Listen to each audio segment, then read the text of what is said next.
예, 욥기 4장의 두 번째 말씀, 두 번째 시간 말씀 나눕니다. 오전 마지막 시간에 욥기 42장 7절 여호와께서 욥에게 이 말씀을 하신 후에 여호와께서 대만 사람 엘리바스에게 이르시되 내가 너와 네 두 친구에게 노하노니 이는 너희가 나를 가리켜 말하는 것이 내 종 욥의 말같이 옳지 못함이라 라고 주님께서 친히 엘리바스와 그 두 친구들의 말, 또 욥의 말에 대해서 판단을 해 주셨습니다. 그런데 이제 하나님은 철학적인 지식을 많이 구비한 그 네 사람 중의 가장 연로한 연장자였던 엘리바스에게 너와 이 친구는 나 여호와에 대하여 크게 오해하였다라는 것을 지금 욥기 42장 7절에서 증거를 한 거예요. 그렇다고 해서 뭐 욥이 그러면 정당하다는 말이냐? 그렇지는 않습니다. 욥은 욥대로 하나님 앞에 책망받을 것이 많은 사람입니다. 내 종 욥이 너희를 대적하느라고 한 말과 같이 옳지 못하다고 판단하신 내용을 욥기 42장 7절에서 읽었는데, 우리는 이제 하나님의 비밀이요 믿음의 비밀이신 그리스도를 오해할 수가 있다. 생명나무와 생수에 대해서 오해할 수가 있다는 것은 왜 그러는가? 유브라데 하수, 애굽의 하수 물을 마시던 사람이 뱀의 독에 중독되면 눈이 멀고 귀가 막히기 때문에 하나님의 말씀을 밖에 기록한 말씀으로밖에 이해가 안 되기 때문에 또 기록한 말씀인 속에 기록한 말씀에 대해서는 오해하기가 쉽다는 것입니다. 그것을 명확하게, 즉 하나님을 명확하게 아는 영적인 지식, 참 지식을 사람들에게 주시기 위해서는 하나님의 지혜이신 그리스도를 믿음을 통해서 부어주셔야 됩니다. 그런데 믿음이라는 용어는 여러 번 말씀드렸지만 이건 명사인 것이고, 믿는다라는 것은 동사인데, 믿음으로 행한다라고 말할 때 그것은 동사형이기 때문에 히브리어나 헬라어는 동사형으로 말미암는 그 문장 자체의 많은 변형이 오기 때문에 이해가 좀 바르게 할 필요가 있습니다. 믿음은 그리스도를 의미하는 것이고, 믿어지게 하시는 분은 하나님 그리스도의 은혜를 통해서 믿어지게 해주시는 것이고, 사람이 믿는 것은 그리스도의 은혜가 임해야 되는 것입니다. 그래서 명사형과 동사형으로 믿어진다라고 하는 것은 사람의 입장에서 꼭 말하는 것이 아니라 그 믿음을 부어주신 하나님으로 말미암아서 되는 문제이기 때문에 이것을 신약의 용어로는 교회를 목양하고 가르칠 그런 은사를 행해야 되는 장로는 믿음의 비밀을 가진 자라야 되는 것이다 라고 단언적으로 표현을 해놨던 것입니다. 그러니까 그 믿음이신 그리스도를 계시해 줘서 믿어지게 해 주시려면 욥과 같이 그 친구들과 동일하게 선악과에 중독된 사람일지라도 누군가의 인생에 개입을 해서 그 사람을 영을 감동시키고 감동받은 영으로 하나님의 행사나 하나님의 말씀이 들리고 보이게 해주는, 이것은 믿음의 비밀에 속한 문제이다라는 뜻이에요. 그런데 엘리바스는 지금 욥처럼 믿음의 비밀을 가진 사람이 아닌 상태, 자연인으로서 선악을 아는 지식, 즉 세속교계가 흔히 말하는 인본주의에 입각한, 인본주의의 실제 내용은 인과응보 사상인 것인데, 철학 사상이죠. 모든 인간들은 하나님은 의를 행하고 선을 행하는 사람에게는 상을 주시고 구원을 베풀어 주시며, 그거 반대되는 사람에게는 저주하시고 징벌하시는 것만을 알고 있는 거예요. 그런데 그건 하나님에 대해서 크게 오해했기 때문이지, 실제로는 하나님은, 예를 들겠습니다. 예루살렘에서 망대가 무너져서 사람들이 몇이 죽거나 다쳤어요. 그러면 유대교의 지도자들보다 그들이 특별히 무슨 죄가 많거나 악행을 행했거나 그래서 그렇게 죽은 게 아닙니다. 유대인들은 항상 누가 무언 문제가 있는 것을 발견하면, 예를 들어부터 들자면 날 때부터 소경된 누구를 만나면 그 사람이 그 사람 본인의 죄 때문입니까? 그 아비의, 그 조상의 죄 때문입니까? 이게 자꾸 그거를 생각하는 거예요. 그런데 그러면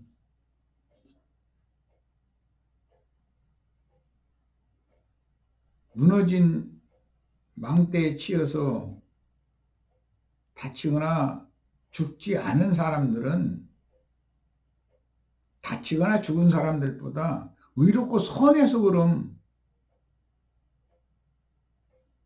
그와 같은 재앙을 당하지 않았고, 그 사람들은 특히 악하기 때문에 그런 재앙을 당했다라고 생각하는 관점이 있는 것은, 이거는 인간 나라의 철학 사상인 것이고, 인과응보를 행하시는 하나님만 아는 그 일면만 알고 있는 것이지, 하나님의 마음에 감추인 비밀의 경륜, 즉 누군가 택하신 자를 부르시고 그를 길들여서 쓰시기 위해서는 예기치 않은 어떤 연단과 시험을 얼마든지 보내실 수가 있는 분이고, 그가 돌이키고 회개하면 그 영혼을 소송시키고 회복시킨 후에 하나님의 선하시고 기쁘신 뜻을 모든 사람들에게 전하는 전도자로 쓰실 수 있는 분인 것이다. 이런 하나님의 다양성에 대해서 너무 크게 오해를 하는 경향이 너무 많습니다. 대만 사람 곧 에돔의 돕지, 아모스 1장 12절에 보면 드만이라고 하는 것은 에돔의 돕지라는 것을 말씀하고 있습니다. 엘리바스는 하나님은 승리하신다, 또는 하나님은 정금이시다, 그런 뜻입니다. 그런 이름의 뜻을 가진 에돔 족속의 부족장으로서 욥의 친구들 중 하나인데, 에돔, 에서의 처가 셋이죠. 먼저는 가나안의 해족속 여자인 아다라는 여인을 본처로 취했고, 다음에 이삭과 리브가 어머니 눈치를 보니까 자기가 좋아서 취한 아내와 갈등이 있는 것 같으니까 또 히위 족속 중에서 또 한 여자를, 가나안 족속을 또 취했죠. 그러니까 이제 아버지와 리브가는 더 마음이 편치 않아진 거예요. 그러니까 이 여자도 안 좋아하시네 싶으니까 이스마엘의 그 딸을 아내로 세 번째 그 첩으로 또 맞은 얘기가 나오잖아요. 이런 것처럼 해족속 여자인 아다라는 사람에게서 그 이제 본처죠. 이스마엘로는 에서로 해서는 그에게서 태어난 맏아들의 이름이 엘리바스였습니다. 참 고대 에돔 족속 첫 시간에 설명드린 것처럼 이제 그게 육에 속한 자들이고 가인의 길에 행하는 자들인데 그들 중에 그런 족장들은 가인의 길에 행하는 자들을 상징하는 거예요. 이런 사람들은 너무 하나님을 사랑했기 때문에 좋은 이름을 붙여주고 있습니다. 엘리바스라는 이름의 그 의미를 살펴보면 하나님은 승리하시는 하나님이다. 또는 하나님은 순금, 정금과 같은 분이시다. 그런 의미니까 얼마나 이름이 좋습니까? 에돔 곧 에서의 본초인 가나안의 해족속 아다는 장자 엘리바스를 낳았고 세 번째 여자 첩인 이스마엘의 딸 바스맛은 훗날 미디안 족속의 족장이며 모세의 장인 이드로의 별칭이 르우엘이었죠.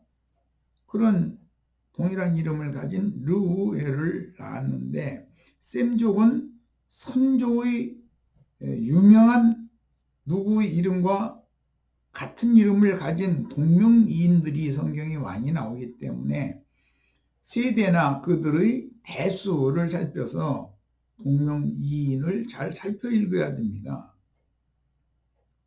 그 다음에 엘리바스는 에돔, 에서가 가나안 여자인 해족속의 아다를 본초로 맞았고 그녀가 낳은 엘리바스는 에돔 가문의 적자인 것이죠. 창세기론으로 보자면 아담과 하와의 적자는 가인이었었죠. 땅에서의 적자는 마찬가지예요. 에돔 족속의 도비였던 대만을 다스리는 부족장의 신분이었고 다른 부족장들보다 연장자였으며 욥으로 말하자면 욥의 아버지보다도 나이가 많은 자였습니다.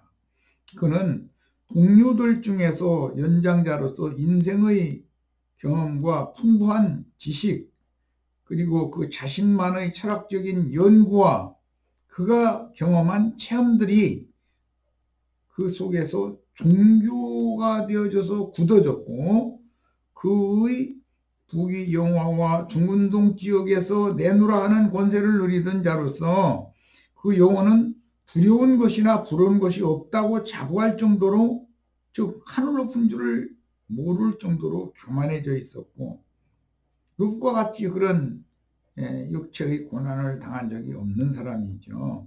선악을 알게 하는 지식의 정점인 인과응보 사상에 철학 사상이죠.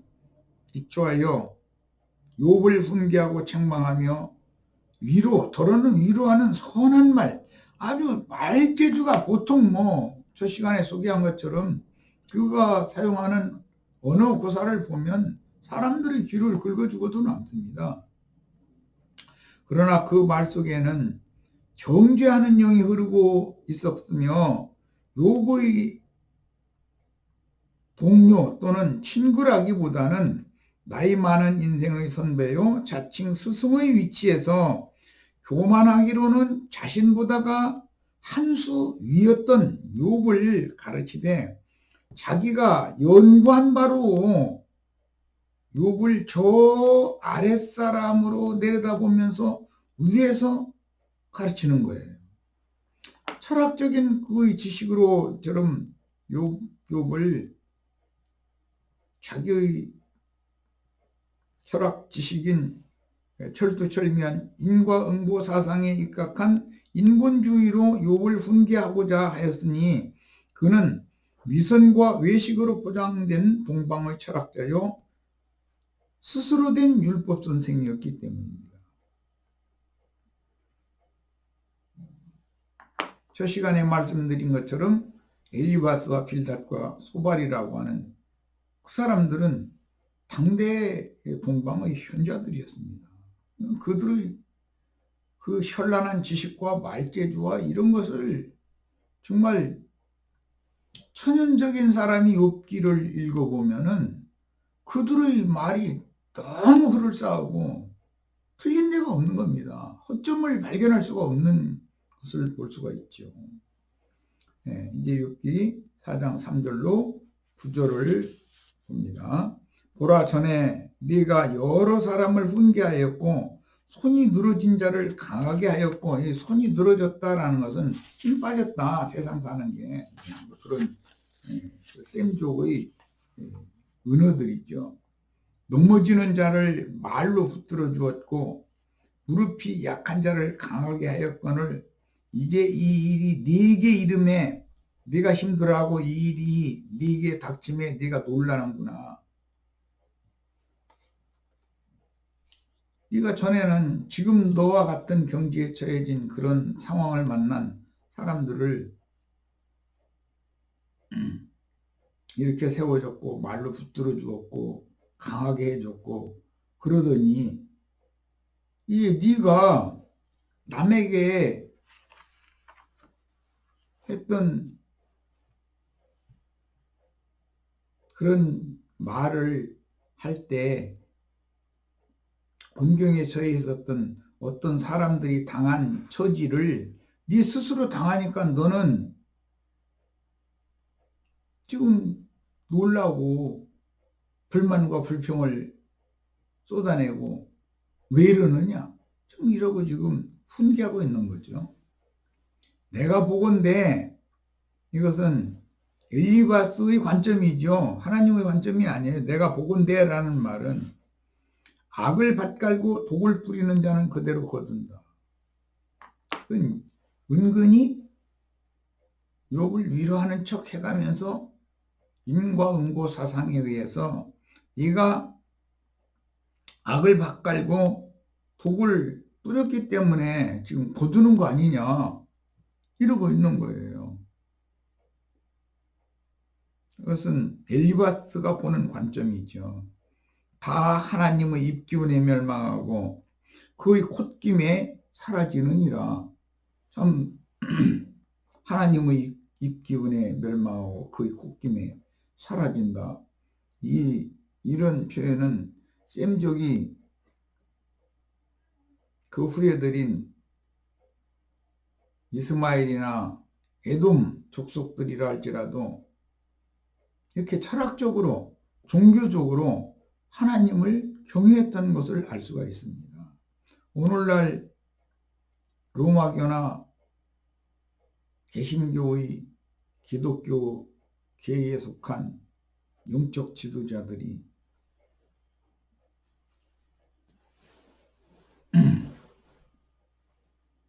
그들이 강대상에서 설교하는 내용들이 바로 이런 거라는 걸 알 수가 있잖아요. 욥과 그의 세 친구는 선악을 아는 일에 선악과 나무니까 당연히 많은 가지들이 있겠죠. 나무 자체에서 열매를 맺는 건 아니고 가지들에서 열매를 맺는 것이니까 선악과 나무로 나타난 하나님과 같이 되어 이것은 첫 시간에 소개했지만 하나님의 말씀은 안팎으로 기록이 되어 있어서 밖에 기록한 말씀을 선악을 알게 하는 나무 실과로 상징하고 또 안에 기록한 말씀을 생명나무 실과로 상징한다. 이건 이미 말씀드렸어요. 그래서 나름대로는 각자가 하나님의 자리에 앉은 재판장을 자처하였기 때문에 그 말은 자신의 잣대, 그 다음에 자신의 저울, 자신의 에바, 이것은 옛사람의 절대 기준을 의미하는 이제 성경의 그 은어들이기 때문에 성소에서 사용하는 잣대, 속세의 상인들이 사용하는 잣대, 저울추 또는 에바 다 달랐다라는 것을 뭐 여러 번 말씀드렸으니까 구분하시면 됩니다. 그런데 그런 자들이 우주적인 재판장이신 하나님의 자리, 거기에 유일하게 앉을 수 있는 분이 예수 그리스도인데 본인이 그리스도라고 생각하고 있는 거예요. 그래서 그의 풍부한 지식과 노련한 말솜씨에도 불구하고 그 현란한 말이 현실적으로 곤경에 처해진 욥에게는 심령과 마음의 은혜를 끼쳐 영의 감동을 받고 혼의 생명의 빛이 비추어지는 은혜를 입는 것보다는 현상적인 상황과 육신적인 아픔을 당하던 욥의 영혼을, 속사람을, 영혼 죽고 혈육에 결탁된 그의 혼생명을 비수와 같이, 창검과 같이 찔러 쪼개서 밖의 고통이 그의 속 부분의 고통이 되게 하고 있는 중이다. 그 다음에 욥기 5장 6절로 8절 같이 읽어봅니다. 4장을 하는데 왜 5장을 읽느냐 그러면은 이것은 엘리바스가 너무 유창하고 현란한 말재주로 욥을 어떻게 지금 정죄하고 판단하고 있는지 그 엘리바스나 소발이나 빌닷의 말을 내가 다른 이들에게 얼마나 함부로 하고 있는지를 생각해 보기 위하여 읽는 거예요. 재난은 티끌에서 일어나는 것이 아니며 티끌이라는 것은 티끌 인생을 지금 염두에 두는 말이잖아요. 너나 나나 다 똑같이 티끌에서 왔지만 나에게는 재난이 오지 않고 너에게는 재난이 왔으니 고생은 티끌의 몸을 입은 흙사람이 고생하는 것은 흙에서 나는 것이 아니다라고 단정을 합니다. 사람은 고생을 위하여 났나니, 그런데 또 여기에서는 흙사람이 아니고 다른 어떤 고생을 위하여 난 사람을 또 이야기를 하고 있습니다. 본인도 알지 못하는 말을, 너무 확정적인 말을 하고 있는 걸, 헷갈리고 있는 걸 알 수가 있죠. 불꽃이 위로 날아가는 것 같으니라. 육을 입고 한 세상을 사는 것, 그 다음에 육의 장막을 벗을 동안에 그 혼생명이 불꽃이 되어서 위로 날아가기 위해서는 혈과 육에 속한 티끌에서 취한 그것을 벗는 것은 당연히 뜨거운 풀무불에서 그 풀물을 태우는 화목이 티끌이 되어져서 불꽃과 함께 날아가는 것이라고 표현을 했습니다. 나라면 그때 하나님을 찾겠고 내 일을 하나님께 의탁하리라. 아, 이게 정말 참 이 사람의 이 말재주는 당할 수가 없습니다. 이건 엘리바스 인생관인데 사람의 혼생명은 혈과 육의 몸이 하나님의 불로 고생하다가 무너질 때 화염, 불꽃이 되어 혼불이 위로 올라간다고 믿었던 것입니다. 사람의 영은 위로 올라가지만 티끌, 진흙에서 취한 육신의 몸과 결탁되어 있는 혼은 아래로 내려간다는 것이 성경의 진리인 것입니다. 욥기 22장 5절로 11절 인용구를 읽습니다. 내 악이 크지 아니하냐? 내 죄악이 끝이 없느니라. 끝이 없다는 말은 다 일일이 다 지적하고 나열할 수 없다. 이제 그 말이죠. 자기의 관점으로 욥의 지난 날을 보는 거예요. 까닭 없이 형제를 볼모로 잡으며 헐벗은 자의 의복을 벗기며 목마른 자에게 물을 마시게 아니하며 줄인 자에게 음식을 주지 아니하였구나. 뭐 잘 아시는 것처럼 마태복음 25장에서 이 말씀을 예수님이 인용을 한 것을 알 수가 있습니다. 엘리바스는 욥이 동방의 현자로 칭송을 들을 때 욥의 삶을 매우 악하게 보았다, 판단하고 있었다. 오늘날의 의를 집행하시는 하나님께 저주를 받는 것은 욥의 악이 크고 죄악이 끝이 없으므로 이런 징벌을 받는 것이라고 단정하여 거의 해박한 철학 지식과 인생 경험을 통해서 더구나 나이 많은 연장자로서 욥을 타이르고 있는 중인데, 엘리바스는 하나님을 인간적인 관점으로만 아는 선악과의 독에 깊이 중독되었기 때문에 나름대로 연구한, 이건 속세의 용어지만 개똥철학이죠. 개똥철학으로 후배인 욥을 신랄하게 지금 정죄하고 판단하는 말을 하고 있다는 걸 볼 수가 있습니다. 욥기 22장 8절 9절 읽습니다. 권세 있는 자는 토지를 얻고 존귀한 자는 거기에서 사는구나. 자신을 잃은 말이겠죠. 너는 과부를 빈손으로 돌려보내고 고아의 팔을 꺾는구나. 욥은 평상시에 고아와 과부를 자기가 하나님이 되어 돌보아준 것처럼 증거했지만, 같은 욥의 삶을 보는데 왜 이렇게 그를 시기하고 질투하는 눈으로만 보였을까? 그 어떤 사람의 외모를 판단하는 문제와 중심을 보고 판단하는 문제가 이런 차이가 있을 수가 있다.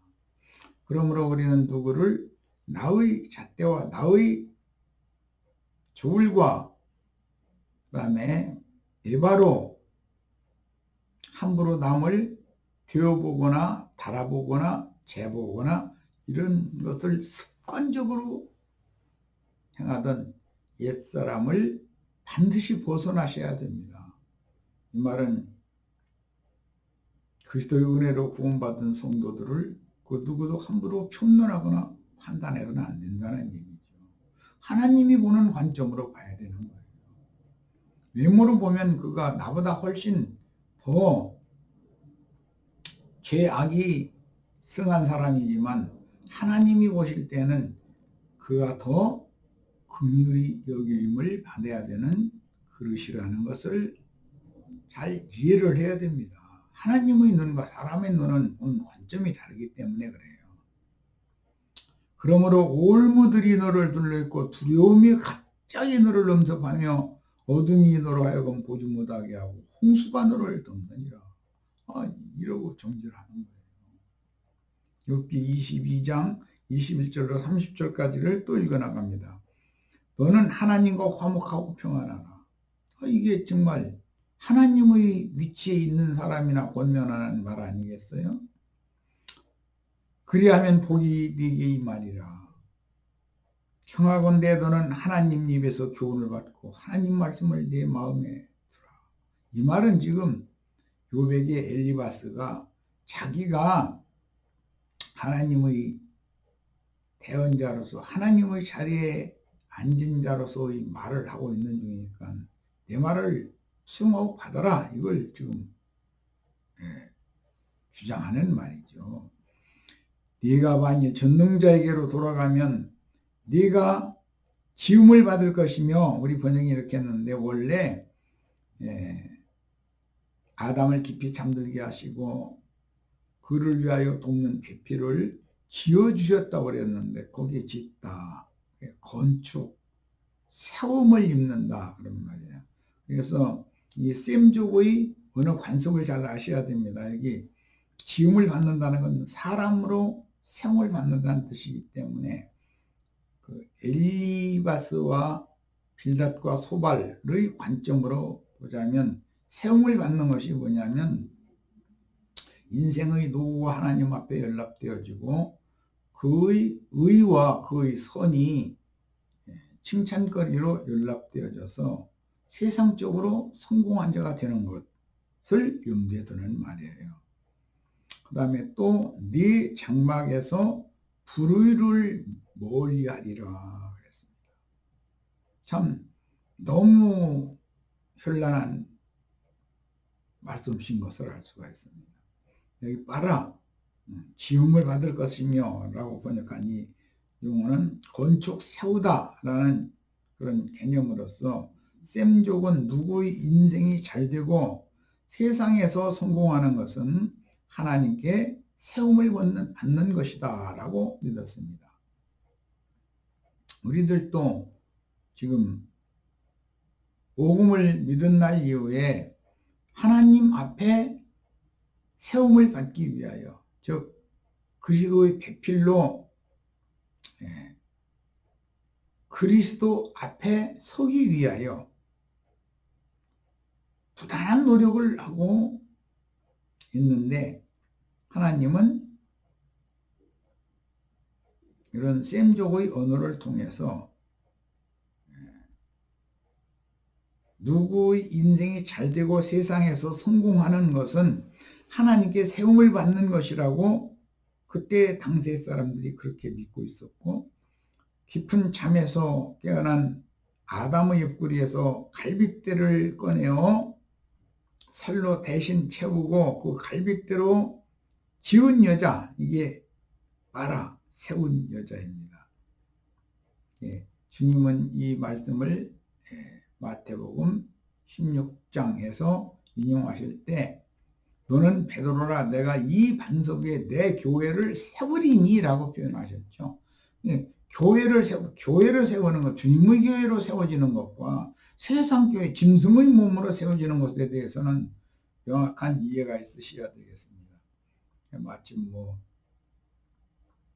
하나님께서 세상의 종교인들에게 어마어마한 징벌을 내리시면서 경계의 말씀을 지금 하시고 있는 중에 즉 코로나19라고 하는 바이러스를 유포시킴으로 인해서 사람들로 하여금 회개하고 하나님께로 돌이켜서 세움을 입을 수 있도록 지금 역사하고 계신데 오늘날 교회에서는 사람의 손으로 무슨 세운 솔로몬 성전과 같은 어떤 건축물을 교회라고 이렇게 생각하고 있는 이런 개념이 있기 때문에 하나님은 구속하신 사람이 하나님 앞에 의롭고 거룩한 자로 세움을 입는 것을 목적으로 하는 것이지 무슨 헌금을 내가지고 미석과 헌물로 뿐인 무슨 신전 건물을 아름답게 하고 말고 지금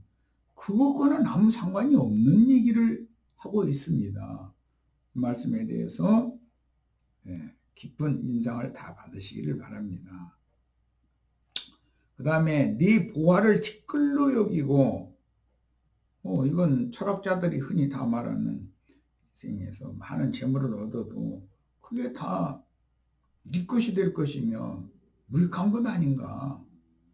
티끌로 여기고 오빌의 금을 계곡의 돌로 여기리라. 산골짜기에는 물이 흘러가고 다 씻겨 내려가다 보면 돌만 대걸대걸 구르는데 산골짜기에 돌처럼 오빌의 금 가장 귀한 금이죠. 금은 신성을 말하는 거예요. 그게 계곡에 흔해 터진 돌로 여길 만큼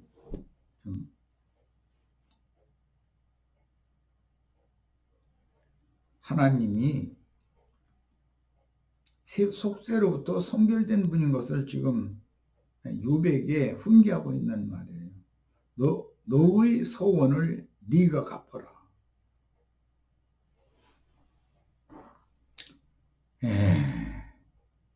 인간이 하나님 앞에 은혜를 입으면 자신도 모르게 맹세의 언약을 하면서 소원을 하게 됩니다.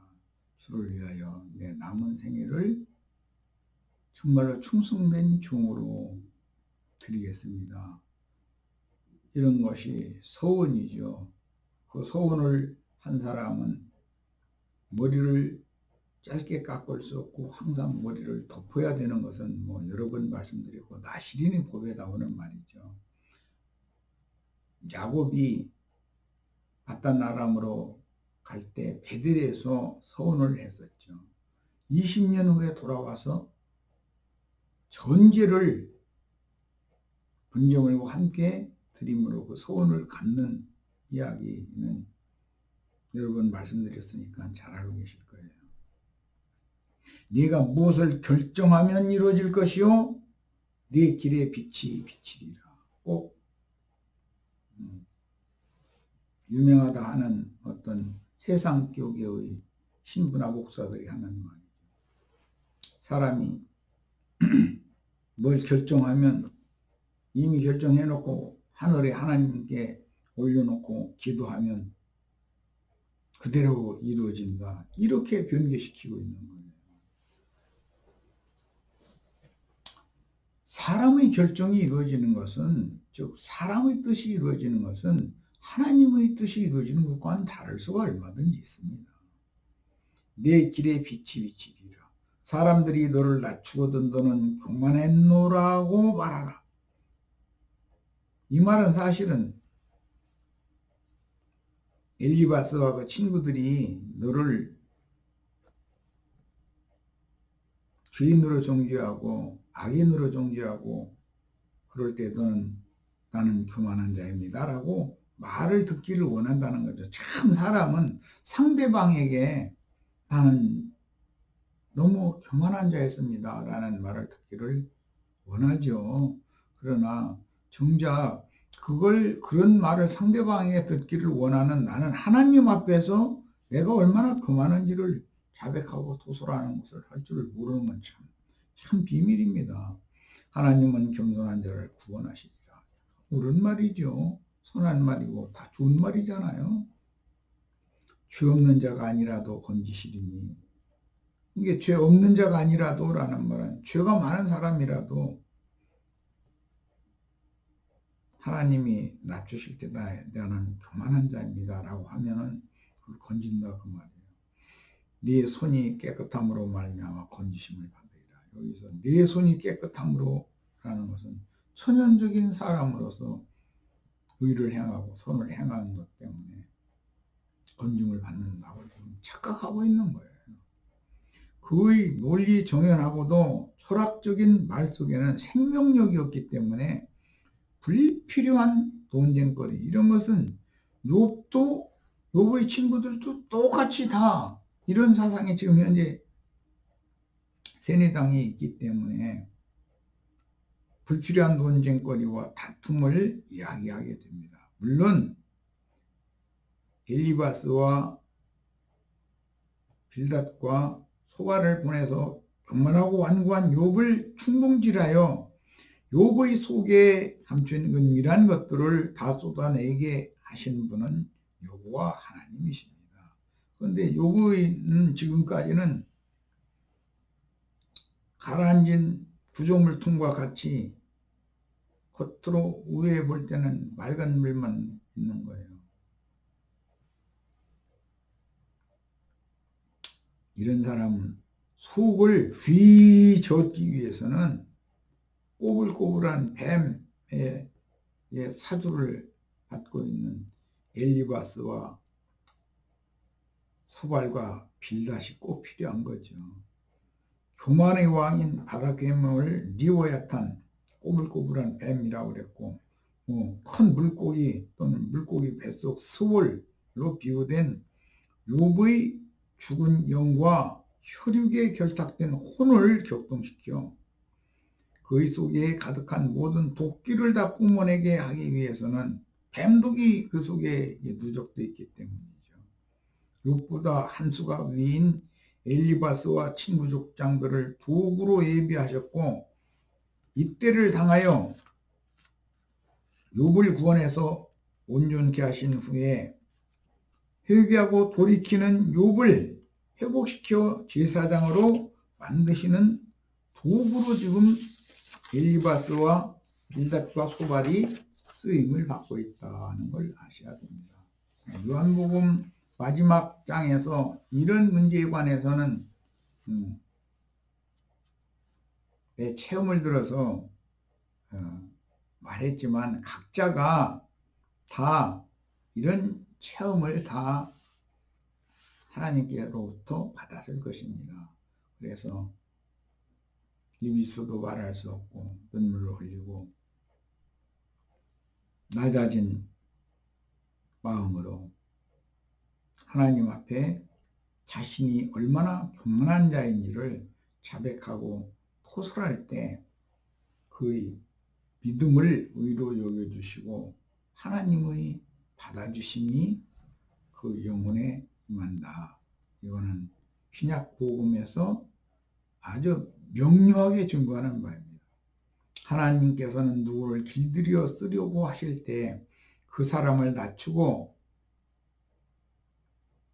멸시하고 낮추는 말을 함부로 막 내뱉어도 말 대처를 할 수 없는 누군가를 붙여서 근데 욥은 좀 달랐죠. 말끝마다 막 세 사람의 정죄하는 말을 다 받아쳤으니까 참 대단한 사람이죠. 욥이라는 사람. 그런데 그 욥이라는 사람의 그 지식이나 육신의 생각으로 굳어진 옛사람의 육적 자아가 정말 어마어마하다는 거죠. 이게 깨는 일이 쉽지 않다는 거죠. 그래서 속부분들을 뒤집어서 휘 저으시고 그 속에 잠재한 쓰레기들을 속세의 비석으로 오는 쓰레기들을 드러내는 데는 세상 나라의 개똥 철학이 참 크게 쓰임을 받는다는 것이죠. 엘리바스나 빌닷이나 소발이 익힌 속세의 개똥 철학은 욥을 위로하는 듯 하는 말을 하면서도 가시가 돋친 말을 하고 욥이 가라앉아 있는 구정물통에 가득한 쓰레기들을 뒤집어서 욥이라는 사람을 적나라하게 하나님 앞에 드러내는 데는 매우 필요한 사람들이었던 것이죠.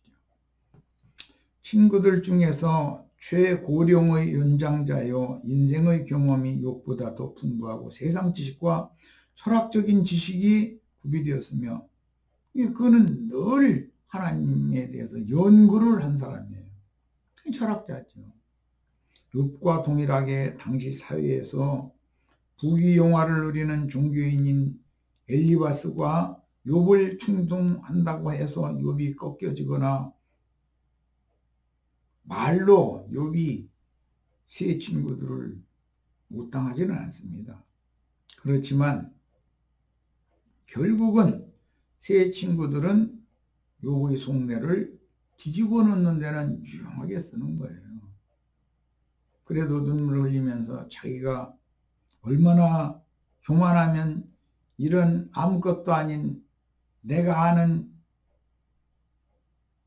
지혜 지식 나를 만나주신 예수를 저들은 너무 피상적으로 알고 부족하게 한다고 생각하고 있는 아무것도 아닌 사람들한테 속세의 용어로는 그들의 개똥철학으로 개망신을 당하고 개망신을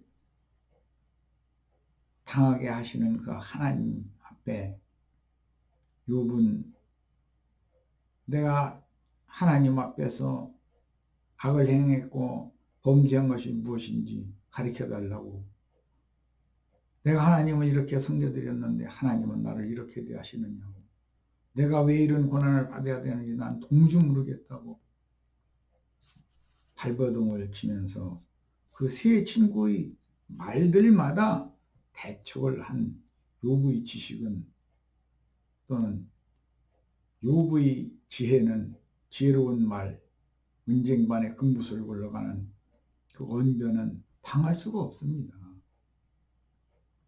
그러나 철저한 종교인이여 뛰어난 철학자요, 인간적으로는 성현군자였던 욥을 격동시키고 그의 속을 뒤집어 놓아서 그 속에 감추어진 은밀한 것들을 토해내게 하기에는 적당한 인물들이었으며, 그 중의 가장 연장자인 엘리바스, 그는 중근동의 부족장들보다도 다른 부족장들보다도 더 본의가 있었으므로 가장 먼저 입을 열어 욥을 위로하는 척 하면서 공격하는 아주 날선 창검과 같이, 독이 묻은 창검과 같이 욥의 그 혼을 정말로 아프게 했던 것이죠.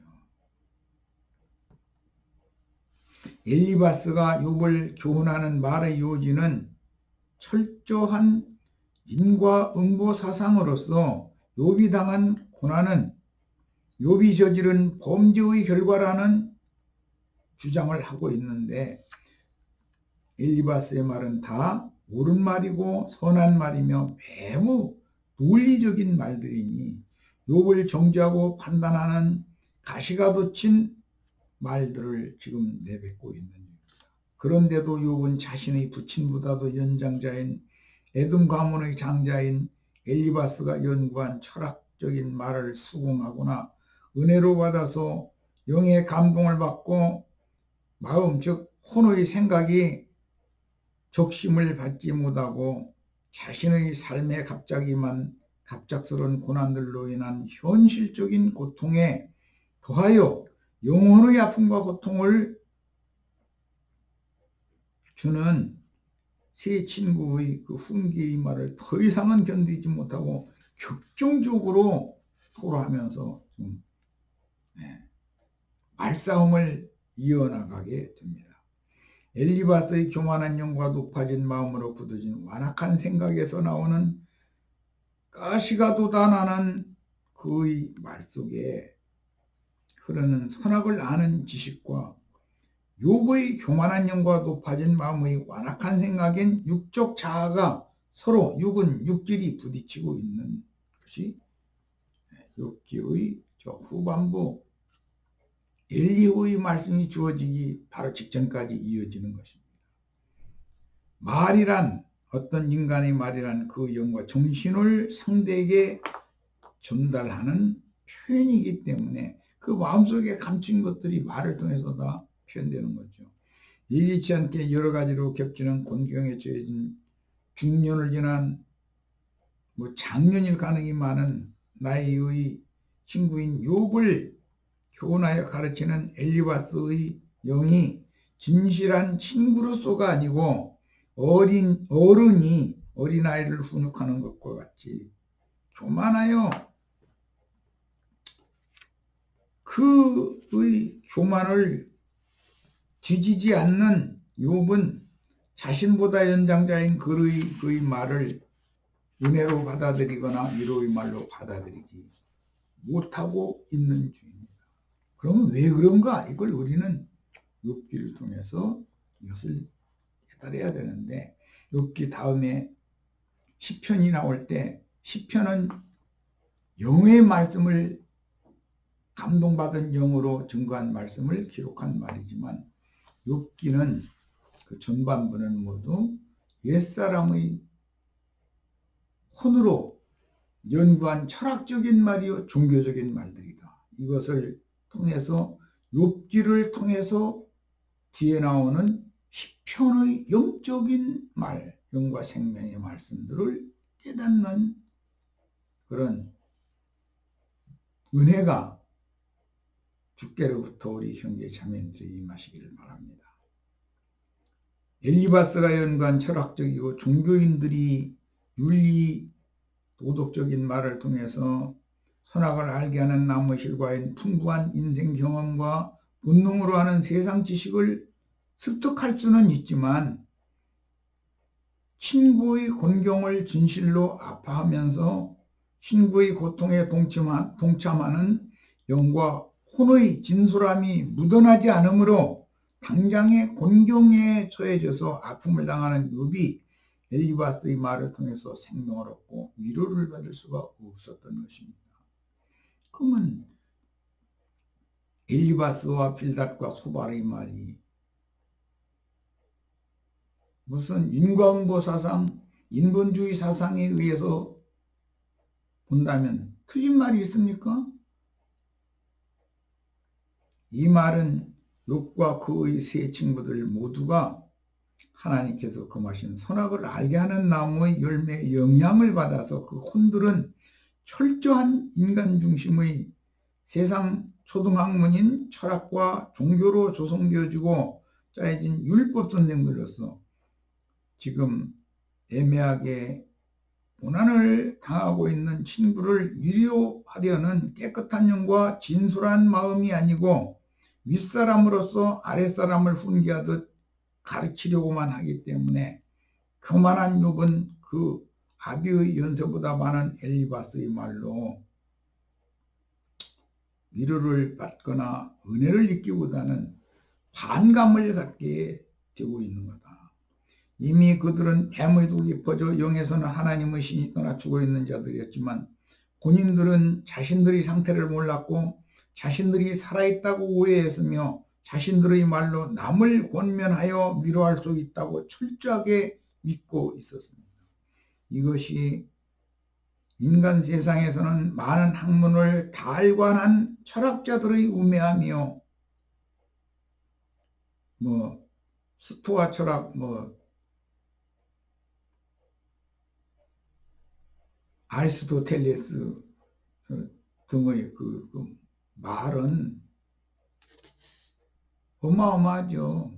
신약의 동양의 공자, 맹자, 노자 등의 말들이 어마어마하잖아요.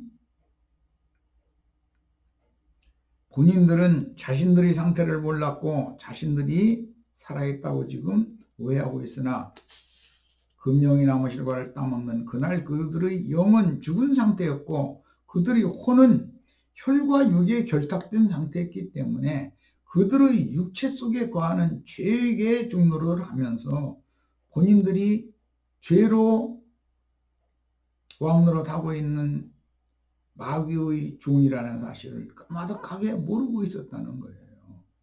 이것이 인간 세상에서는 많은 학문을 달관한 철학자들의 우매함이다. 어떤 경우에는 차라리 누구의 욥과 같은 경지를 만난 또는 그런 어려움을 당하는 형제나 자매를 눈으로 보면서도 모르는 척하고 그냥 지내치는 것이 내게는 더 편한 일입니다. 그런데 뭔가 마음에 불편함이 있어서 상대와의 관계성을 자신의 심중으로 살펴본다면 나의 무심한 듯한 태도가 상대방의 혼은 매우 언짢는 경우가 흔해서 그것이 영감으로 나에게 전달되어질 때 이러지도 저러지도 못하는 난감한 경우도 인생사에서는 많이 당할 수 있는 하나님의 길들이심을 경험하는 필수적인 경우들이 흔다. 엘리바스는 노련한 철학자요 종교가로서 자신도 모르게 인본주의 지식에 찌들어 하나님은 누구를 길들여서 자신의 대변자인 복음의 제사장으로 세우려고 사람이 세움을 받는 것은 하나님 앞에 쓰임을 받는 하나님의 종으로 세움을 받는 거예요. 의의 말씀을 경험시키시고 계시해 주심으로 자신을 그 부활이요 그 생명으로 알게 하시는 전능자 예수 그리스도를 사실은 몰랐고 자신의 인생 경험과 나름의 영적 체험으로 하늘보다 더 높아지고 굳어진 인격의 철학자가 대표가 엘리바스였었던 것입니다. 여기까지여서 오늘 말씀을 마치겠습니다.